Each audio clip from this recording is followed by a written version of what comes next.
In the shadowy city of Stratoscape, I sat on the edge of my bed in the small, cluttered room of the Cradle, my fingers gently brushing over the scattered pages of forbidden sketches. Each stroke of graphite was a silent rebellion, a whisper against the regime's heavy hand. My heart raced with a blend of anxiety and excitement, a cocktail of emotions thrumming at my temples like a drumbeat, urging me onward. The flickering light from the one functional bulb overhead danced erratically, a companion to my fervent thoughts.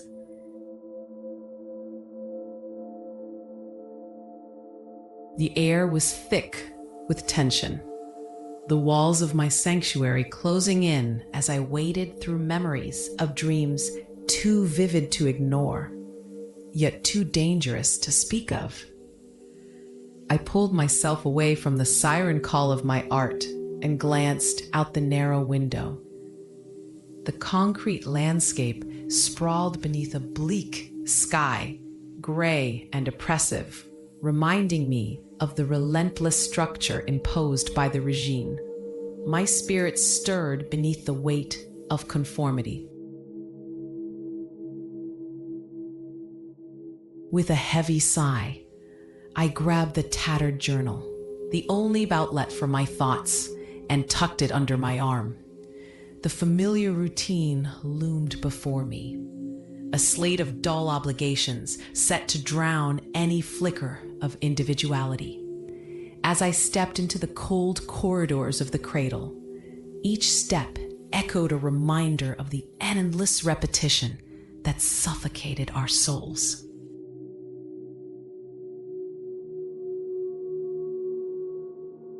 The morning proved no kinder than the day before.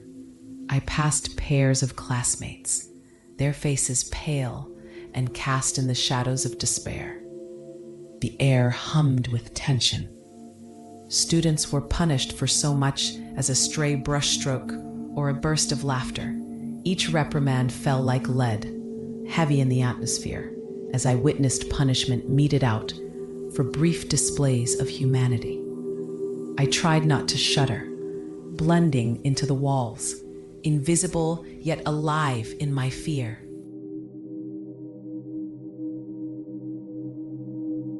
Art class was a dull blade meant to cut down any remnants of aspiration left in us.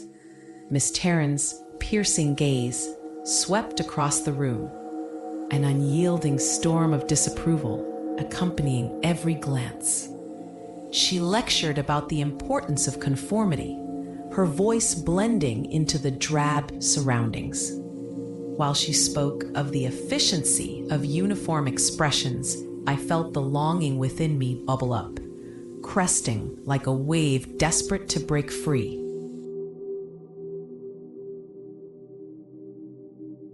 The light from the barred windows cast stark lines on my paper as I fought to contain my thoughts.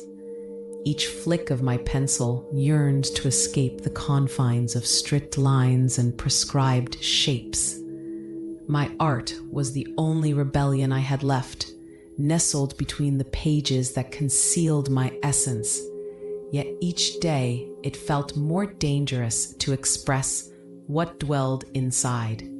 I caught myself sketching a vine twisting upwards, branches breaking through the monotony, yet in every curve lurked danger, the danger of being caught.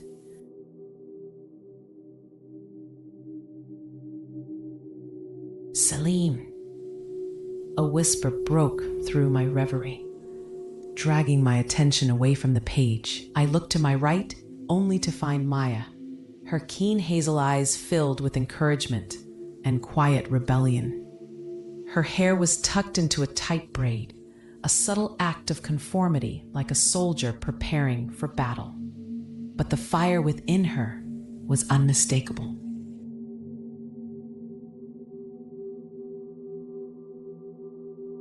"Have you heard what happened in the upper levels?"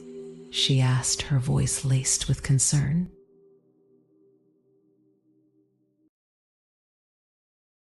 shook my head slowly, fearing to speak. Maya's relentless pursuit of the truth often danced on the edge of defiance.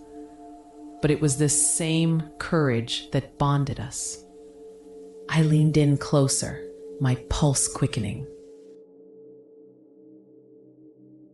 Several students were ordered for a reallocation of their talents, Maya whispered furtively.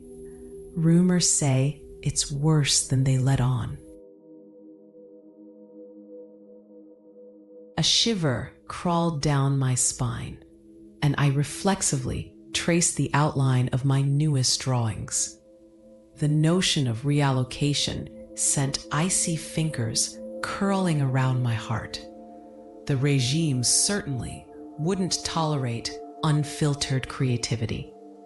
The hallways themselves seemed to close in, now filled not just with the drudgery of my peers, but with the haunting specter of what might happen if I dared to risk exposure.